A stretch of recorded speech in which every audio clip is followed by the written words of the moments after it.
do men really feel about working with women in the office environment? In this particular video, we're going to talk through some of the honest confessions by different men who are working with women. What do they actually think? Do they think it's a fair gender equality environment or not? And let's address some of the reality of the issues that come with working with both genders. Now, the first part of this article is talking about how there is sexism and objectification, right? And men are treated quite negatively in a way that women aren't. It mentions male bashing and objectification as a rule. Be prepared to be the representative of your gender, right? So that point number one, let's cover that in a bit more detail, right? Anytime you're in the workplace environment, there's lots of women talking down on their boyfriends or their husbands, some kind of domestic issue. They're always having some kind of domestic drama in their relationship that many female employees like to discuss in the workplace environment. I've seen many cases where women could mock a man's appearance in the office in a kind of taking cheap shots at their weight or their height, things like that. That's kind of normalized. But again, if you reverse the genders, men can't make jokes about a female co-worker's appearance because that'd be a HR issue and could be considered harassment, right?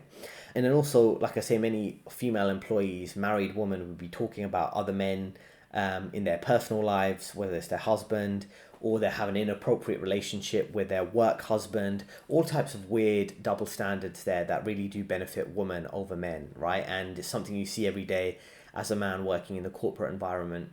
And then also a lot of that kind of whinging. One of the common whinging things that women do is they'll be talking about how their boyfriend or their husband, fiance, wants them to change their last name, because typically, of course, a woman would change her last name to a husband's last name, but they don't want to do that because they don't want to change their last name and things like that. And it's like they have some kind of disagreement with their husband over their personal finances. They'll bring that discussion to the office and kind of talk bad about their husband in the office, and it just reflects poorly on them, and they don't realize that, but they need somewhere to vent, and they need their co-workers to agree with all their opinions.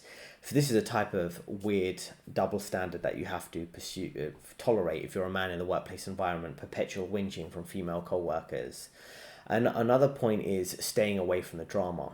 Here it's talking about a case where a male employee abuse anonymous said, I used to work in a more male-dominated workplace, but now my workplace is mostly female. AKA just me and another dude versus like 20 other females. And geez, one thing I learned, stay the F away from all the drama. There is no middle ground. Just stay away altogether. It's only been 6 months, but it's been quite bad, right? So what ends up happening sometimes when men are working with women is women will create petty issues amongst each other, petty disagreements that women typically have with other female co-workers.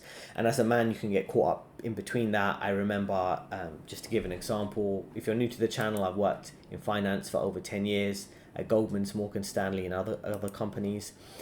Without naming the specific company, I remember working on the trading floor in the sales and trading division of one major bank, and there was a franchise manager, like one of the business managers in the commodities team, and one of the managers I have on my team around risk management, and they just didn't get on, and they would pick completely minor issues to create problems over. And in that case, for example, one of my regular tasks would be to train the new junior traders, or all the traders, right? So every time we get a new employee coming in, I'll train them on everything they need to know, and it's not something that takes too long. It takes me about an hour. It's relatively easy for me to do because I have that experience. But in terms of scheduling that, it became a whole drama between my management, who had a passive-aggressive female dynamic, with the commodities manager, and they just didn't want to agree on a time for me to train that new employee. And he was kind of chill. He had no problem doing 1 hour training with me. That wasn't the issue. It wasn't an issue between myself and another male employee and putting aside 1 hour of training time. It was just between the two of them. Oh, he has other work to do. He needs to do this work for me. And what ends up happening is male employees who can be quite emotionally detached and logical, you end up getting dragged into tons of drama and pettiness between female co-workers.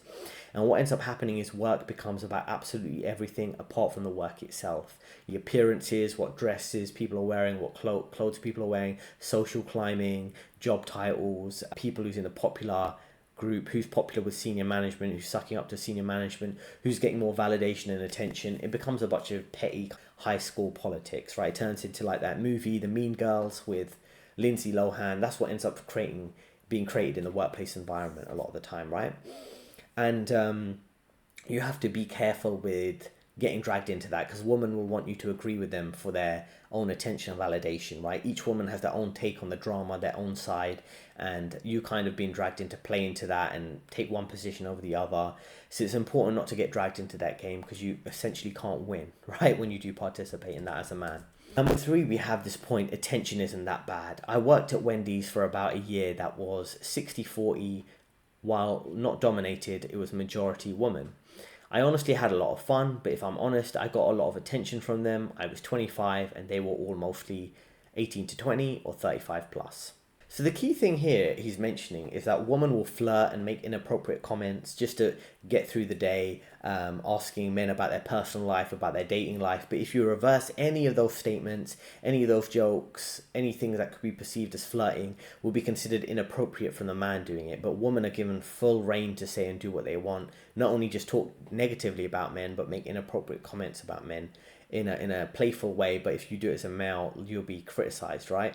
So this is the type of engagement that women want. They want to be able to get away with it, but then you've got like one hand tied behind your back, to use a metaphor like that. But you kind of can't defend yourself and you're kind of put in an awkward position.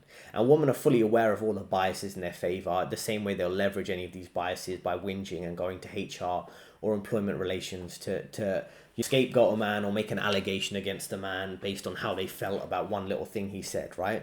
So these jokes can easily get you cancelled, and that's why it really is a one-sided game that gets played in the office, where women can make jokes about men, but men can't make jokes about women, right? They can say things that you can't. So if we look at the next case here, point 4, expectations to do the hard work. So be prepared as a man to do extra stuff. It's just assumed. The water jug needs changing, you need to do it. Furniture needs moving, you need to do it. You're doing the man's work, and that should be assumed, right? Don't expect anyone to do the traditional female tasks in return, or you'll catch all sorts of problems, right? Now, this is again the double standard, right? Society, not just in this 9-to-5 work environment, but society in general still wants men to play their traditional gender role, but women won't do that, right? You'll be expected to do any type of manual labor. He mentions replacing water jugs, which I assume are the big water jugs for those big water coolers that they have in typical offices. And then, moving desks, any type of manual labor type of helping out, technical, dealing with some tech issues and things like that. They might think because you're a man, you'll be able to fix those type of tech issues. And of course, women are not going to do that. If you ask a woman employee, oh, can you make me a drink? Can you make me a cup of coffee, a cup of tea? Can you cook me some food? Can you make a quick meal for myself? Because you're the female employee and you've got to fill your female gender role. They're not going to do that, right? They're just going to be gossiping, doing the 3 C's, right? Which is what society expects of women, right? Society wants men to play the traditional role, be treated like second-class citizens and domesticated house pets. But women are given the 3 C's to do in society, and that's to be corporate workers, focus on producing fancy presentations and Excel files, to be consumers, which many women are really deeply entrenched in consumer culture, and it's very obvious by the amount of marketing, whether it's clothing, restaurants, even some items that men would buy to impress women. A lot of consumerist culture is really based around what would suit a woman's sensibilities.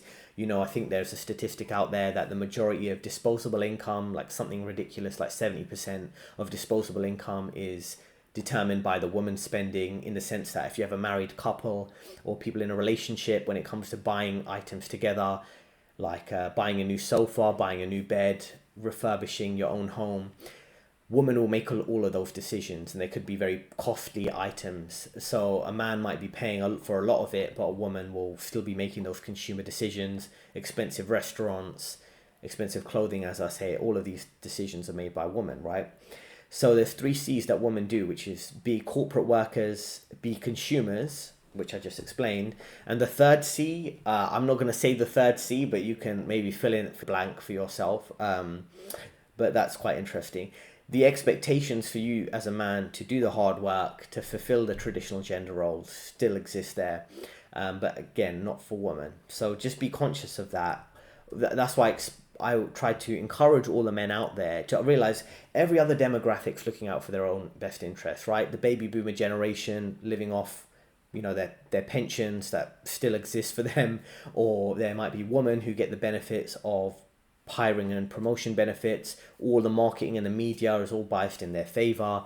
You have other demographics, rainbow flag community, other groups, migrants, all getting special treatment. But if you're working age, military age, typically in your country, in the West, you're getting treated like a second-class citizen. So if every other demographic is playing the victim when it's convenient, playing and participating in society when it benefits them, and refusing to do anything else, then you should do the same, right? See everything like a transactional relationship. In this case, this guy's mentioning filling up the water jug, moving furniture.